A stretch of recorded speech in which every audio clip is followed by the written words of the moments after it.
देश में E20 petrol लागू होने के बाद अब चर्चा E25 और E30 फ्यूल की होने लगी है।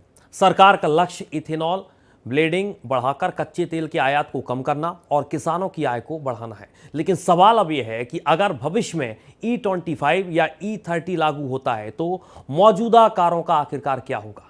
क्या 2023 से पहले बनी गाड़ियां इस बदलाव के लिए तैयार हैं? और क्या हाई परफॉर्मेंस कारों के लिए हाई ऑक्टेन फ्यूल की जरूरत और बढ़ जाएगी?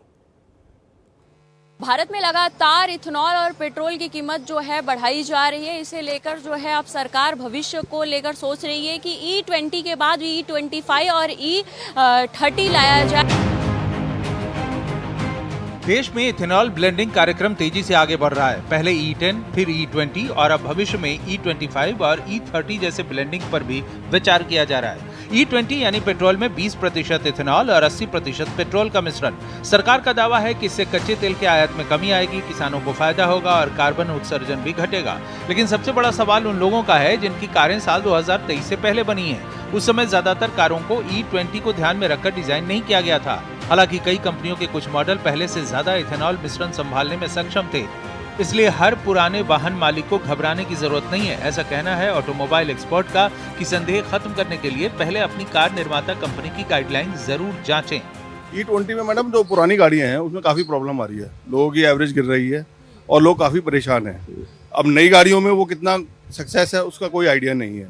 हमारे पास कई प्रोडक्ट भी हैं जो लोग हमसे आजकल मांग रहे हैं, जैसे सिस्टम जी है एक प्रोडक्ट, ये काफ़ी बिक रहा है इस टाइम। इसकी काम क्या है जरा थोड़ा समझाइए। इसका नोजल वगैरह साफ रखता है, तो जो इथेनॉल की प्रॉब्लम जो बढ़ रही है ना उसको थोड़ा रोकता है। नई कार खरीदने वालों के लिए राहत की खबर है। भारत में बिकने वाली लगभग सभी नई पेट्रोल कारें अब E20 कंपैटिबल बनाई जा रही हैं। हालांकि एक असर माइलेज पर पड़ सकता है। इथेनॉल की ऊर्जा क्षमता सामान्य पेट्रोल से थोड़ी कम होती है। इसी के साथ परफॉर्मेंस कारों को लेकर भी चर्चा तेज है। आधुनिक टर्बोचार्ज्ड और हाई कंप्रेशन इंजन बेहतर प्रदर्शन के लिए हाई ऑक्टेन फ्यूल यानी RON 95 या उससे ज्यादा की मांग करते हैं, क्योंकि अगर कम ऑक्टेन वाला पेट्रोल ऐसे इंजन में इस्तेमाल किया जाए जिसे ज्यादा ऑक्टेन की जरूरत हो तो इंजन नॉकिंग, पावर लॉस और लंबे समय में इंजन पर असर पड़ सकता है।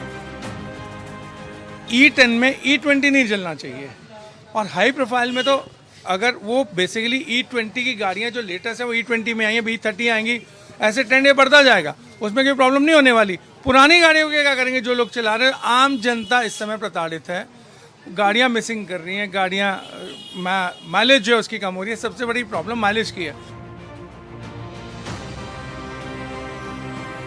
एक्सपर्ट का कहना है कि E20 तक तो मौजूदा नई कारें आसानी से चल सकती हैं, लेकिन अगर भविष्य में E25 या E30 बड़े स्तर पर लागू होता है तो इंजन तकनीक में बदलाव जरूरी हो सकते हैं। यही वजह है कि दुनिया के कई देशों की तरह भारत में भी आने वाले समय में फ्लेक्स फ्यूल वाहनों की संख्या बढ़ सकती है। इन गाड़ियों को अलग अलग इथेनॉल मिश्रण वाले ईंधन पर चलने के लिए खास तौर पर डिजाइन किया जाता है। मगर जैसे जैसे मैंने पेट्रोल में E20 वाला पेट्रोल, हालांकि मेरी गाड़ी E20 वाली ही है, मगर E20 पेट्रोल डलवाने के बाद उसकी माइलेज लगभग 1 किलोमीटर कम हो गई है, जिसकी वजह से मुझे जो लंबा सफ़र करना पड़ता है उसमें बहुत सारा एक्स्ट्रा फ्यूल डलवाना पड़ता है।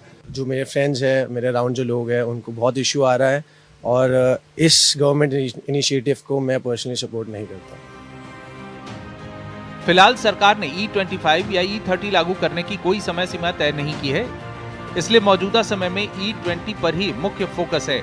एक्सपर्ट की राय है कि आने वाले वर्षों में अगर इथेनॉल ब्लेंडिंग और बढ़ती है तो इसके साथ साथ वाहन तकनीक और हाई ऑक्टेन फ्यूल इंफ्रास्ट्रक्चर को भी समान गति से विकसित करना होगा।